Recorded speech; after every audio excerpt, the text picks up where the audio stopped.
असली शक्ति पहचानिए।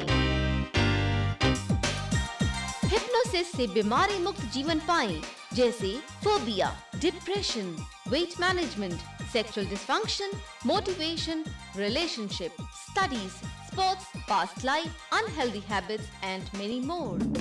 Indian Hypnosis Academy. Contact Dr. J.P. Malik 9871316116.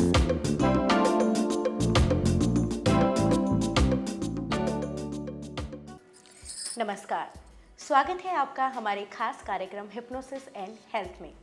दोस्तों, हिप्नोटिज्म नाम से आज कोई भी अपरिचित नहीं है, लेकिन फिर भी इस हिप्नोटिज्म के बारे में ऐसी बहुत सी बातें हैं जो हम आज भी नहीं जानते। लेकिन अब हमारे लिए ये बातें जानना बहुत ही आसान हो गया है, क्योंकि आज हमारे साथ स्टूडियो में मौजूद हैं इंडियन हिप्नोसिस एकेडमी के फाउंडर डॉक्टर J.P. मलिक, जो हमें हिप्नोटिज्म के बारे में बहुत सी ऐसी बातें बताएंगे जिनसे हम आज भी अपरिचित हैं। डॉक्टर साहब, सबसे पहले आपका स्वागत है। नमस्कार डॉक्टर साहब, मुझे सबसे पहले आप ये बताइए कि जब हिप्नोटिज्म की स्थिति में एक आदमी होता है तो वो फील कैसा करता है? जब इंसान हिप्नोटाइज होता है तो एक्चुअली हिप्नोसिस होता क्या है, it is a placebo effect, एक प्रकार का प्लेसिबो इफेक्ट होता है। और जब बंदा हिप्नोटाइज होता है तो उसमें अलग अलग प्रकार की फीलिंग्स होती हैं, सब में एक समान नहीं होता। कुछ लोग ऐसे हैं जो हिप्नोटाइज होने के बाद बिल्कुल ऐसा लगा मैं बहुत भारी होता जा रहा हूँ, मेरा वजन बढ़ता जा रहा है। कुछ ही समझेंगे मैं बहुत हल्का होता जा रहा हूँ। ये दोनों प्रकार का हो सकता है। कभी कभी लगता है कि ड्रिफ्टिंग हो रही है, मैं हट रहा हूँ, कॉन्शियसनेस जा रही है, थोड़ा डिटैचमेंट टाइप बातें हो रही हैं कि मैं थोड़ा अलग हो रहा हूँ। ये फीलिंग भी कई लोगों के अंदर आती है। कुछ लोग बिल्कुल शांति महसूस करते हैं, जैसे बिल्कुल दुनिया से बेखबर है, बिल्कुल शांत हो गए हैं। तो हर इंसान के अंदर एक जैसा हो ये ज़रूरी नहीं है। कई बार हम पढ़ लेते हैं कि हिप्नोटाइज होने के बाद बंदा सुस्त हो जाता है, हो सकता है सुस्त हो जाए। कई बार लगता है बहुत रिलैक्स्ड हो गया है, लेकिन हर एक इंसान के अंदर अलग अलग हो सकता है। सब में एक जैसा हो ये ज़रूरी नहीं है, लेकिन चेंजेस ज़रूर ही होती है। बिल्कुल। तो डॉक्टर साहब, जैसे कि आपने कहा कि हिप्नोसिस की स्थिति में एक आदमी बहुत ही रिलैक्स हो जाता है, तो उस वक्त क्या उसको आसपास की आवाज़ें सुनाई देती हैं? हाँ, रिलैक्स होने का मतलब ये नहीं कि उसकी सेंस ऑर्गन्स काम करना बंद कर देते हैं। बिल्कुल सारे के सारे सेंस ऑर्गन्स, जैसे हमारे 5 सेंसेस हैं, आँख, नाक, कान, जो ये 5 सेंसेस हमारी होती हैं, तो ये पाँचों की पाँचों एक्टिव होती हैं। लेकिन हिप्नोटाइज जब करते हैं आमतौर पर आंखें बंद करा लेते हैं कि आंखें बंद करिए। वैसे हिप्नोसिस दोनों ढंग से हो सकता है, आंखें खुले भी हो सकता है। कुछ एक्टिविटी ऐसी हैं जो खुली आंख से की जाती हैं, लेकिन अधिकतर एक्टिविटीज जहाँ पे हम हीलिंग कर रहे होते हैं मेनली, वहाँ पर आंखें बंद करा दी जाती हैं। तो आंखें बंद कर दी तो आंखों वाला जो हमारा इन्फॉर्मेशन का जो इनपुट आना था वो तो बंद हो गया। यानी आंखें बंद करने के बाद हम आसपास क्या रोज देख तो नहीं सकते हैं, लेकिन बाकी तो हमारी सारी सेंसेस काम कर रही हैं। जो भी आवाज़ होती है वो सारी हमें सुनाई देती है। हाँ, इंटेंसिटी में चेंज हो सकता है, वो थोड़ा सा कम सुनाई दे, क्योंकि आपका अटेंशन थोड़ा फोकस हो जाता है, आप एक जगह ज़्यादा फोकस्ड हैं, इसलिए जो आसपास की जो इन्फॉर्मेशन है वो थोड़ा सा फिल्टर आउट हो जाती है, थोड़ा इधर उधर हो जाती है। बहुत सारी बातें जो आपको नहीं भी सुनाई देती, लेकिन आपको हर चीज़ का पता रहता है कि इन्वायरमेंट के अंदर ठंडक है, गर्म है, सुनाई दे रहा है, किस प्रकार के कोई हॉर्न बजता है या कोई नॉक करता है, घंटी बजती है, टोटल चीज़ें आपको सुनाई भी देती हैं। यानी ऐसा नहीं है कि कई बार इंसान कहता है कि भाई मुझे सब कुछ पता लग रहा था, यहाँ जो भी हो रहा है I was aware of everything, then I was not hypnotized. इंसान को ऐसा सोच सकता है, लेकिन ये भ्रांति है, इसको दिमाग से निकाल देना चाहिए, क्योंकि आपका कॉन्शियस माइंड और सबकॉन्शियस माइंड दोनों माइंड काम कर रहे होते हैं, और कॉन्शियस माइंड के जरिए हम सारी इन्फॉर्मेशन ले रहे होते हैं। इसलिए हमें हर गतिविधि का जो इन्वायरमेंट में हो रही है उसका पता लगता है, and we are aware of that. Okay, यानी कि आसपास के एनवायरनमेंट का पेशेंट को पूरी तरह से एहसास होता रहता है। हाँ। लेकिन जैसा कि आपने अभी कहा कि पेशेंट की आंख बंद करवा के ही ज़्यादातर हिप्नोटिज्म किया जाता है, तो इस स्थिति में उसे दिखाई कैसे देता है?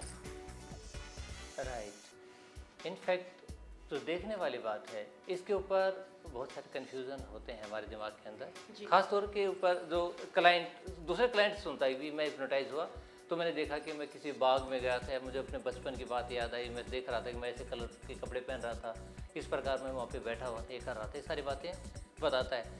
लेकिन हर इंसान को चीज़ें, विजुअल चीज़ें दिखाई दें ये ज़रूरी नहीं है। दिखने का मतलब क्या है, दैट इज़ विजुअल इमेजिनेशन। हमारी इमेजिनेशन, आंखें बंद हैं हमारी, हमारे से कुछ सोचने के लिए जैसे कहा जाता है, तो विजुअल इमेजिनेशन है वो हर एक को दिखाई दे ये ज़रूरी नहीं है, लेकिन उसका एक एहसास हमें होता है। हमारी जो पांचों सेंसेस हैं उनकी बराबर स्ट्रेंथ नहीं होती। किसी की विजुअल सेंस ज़्यादा स्ट्रॉन्ग है, किसी का छूने वाली ज़्यादा है, किसी का सुनने वाला ज़्यादा है। अलग अलग इंसान की अलग अलग प्रीफर्ड सेंस होती है, यानी we have a preferred sense, और जिसकी जो प्रीफर्ड सेंस होती है उसके एक्सपीरियंसेस ज़्यादा होते हैं। यानी एक्सपीरियंस होता है, लेकिन जो सेंस हमारी ज़्यादा प्रीफर्ड सेंस है उसके सेंस के जरिए हम उसको फील करते हैं सिचुएशन को। अगर हमारी आंखें ज़्यादा प्रीफर्ड सेंस है तो हमें दिखाई देता है, अगर सुनना कान ज़्यादा प्रीफर्ड है तो हमें सुनाई देता है, दिखाई नहीं देता है, किसी किसी को महसूस होता है। तो आंखें जो दिखाई देने वाली बात है, तो एक प्रकार हम कहते हैं कि हम मन की आंखों से देख रहे हैं, ऐसा बोला जाता है जी। तो होता भी कुछ ऐसा ही है। अगर देखने की हम कोशिश करें, क्या हम यहाँ से देखने की कोशिश करें, तो ऐसा नहीं होता, कोशिश करने से कुछ नहीं होता है। बिल्कुल।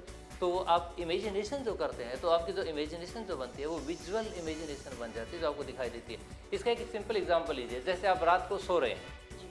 आपको सपना आता है, बिल्कुल सपने में आप देखते हैं, बिल्कुल वही बात है। जैसे हम सपने में देखते हैं, हमारी आंखें बंद होती हैं, तो इस प्रकार विजुअल इमेजिनेशन हमारा आंख बंद करके भी होता है। इनफैक्ट कहते हैं ना वेकिंग ड्रीम्स जिसे कहते हैं, हिप्नोसिस में क्या होता है, एक प्रकार वेकिंग ड्रीम है, हम अपनी कॉन्शियसनेस में भी रहते हैं और हमें एक प्रकार से सपने जैसा एनवायरनमेंट बन जाता है जिसमें हमें कुछ दिखाई भी देता है, जैसे सपना दिखाई देता है। लेकिन सबको दिखे ये जरूरी नहीं है, जिसकी प्रेफर्ड सेंस जो होती है उसका एक्सपीरियंस उसको ज़्यादा होता है। बिल्कुल सही। तो डॉक्टर साहब, जैसा कि आपने अभी कहा कि जैसे सपने में हमें इमेजिनेशन के थ्रू जो कुछ दिखाई देता है, लेकिन जब हमारी नींद टूटती है तो कई बार तो वो सपने हमें याद रहते हैं और कई बार हम उन सपनों को भुला देते हैं। हम कोशिश करते हैं कि हमने क्या सपना देखा आज, फिर भी वो सपने हमें याद नहीं आ पाते। तो इसी तरह से हिप्नोटिज्म की स्थिति में जो इंसान देखता है, क्या वो उसे उस स्थिति से बाहर आ जाने के बाद भी याद रहता है या नहीं? हर चीज़ याद रहे जरूरी नहीं है, लेकिन आमतौर पर सारी बातें याद रहती हैं, क्योंकि वो भूलने की बात नहीं है। भूलना इज ए नेचुरल प्रोसेस। हम हमेशा, जैसे अभी हम बात कर रहे हैं, if you recall these things after, थोड़ी सी देर के बाद बातें करें तो कुछ चीज़ें ऐसी हैं जो हमारे माइंड से स्लिप कर जाएंगी, तो हम भूल जाएंगे। तो भूलना एक नेचुरल प्रोसेस है, वो हम भूलते हैं, लेकिन क्योंकि उस वक्त हम रिलैक्स स्टेट के अंदर होते हैं, हमारी अटेंशन फोकस्ड होती है, इसलिए हो सकता है कि अल्टर्ड स्टेट के अंदर थोड़ा सा ज़्यादा भूल जाएं, लेकिन आमतौर पर हर चीज़ याद रहती है। फिर कुछ डिपेंड करता है कि what is the purpose of the trance. अगर पर्पज़ ये है कि उसको याद रखवाना है, if you are making some correction, उसे चेंजेस कुछ करना है, तो उस बात को जिसको पहले भी जानता है और याद रखना उसके लिए बेहतर हो जाता है इम्प्रूव करने के लिए, तो उस हालात के अंदर स्पेसिफिकली सजेशन दिया जाता है that you will remember everything whatever we have done during this process.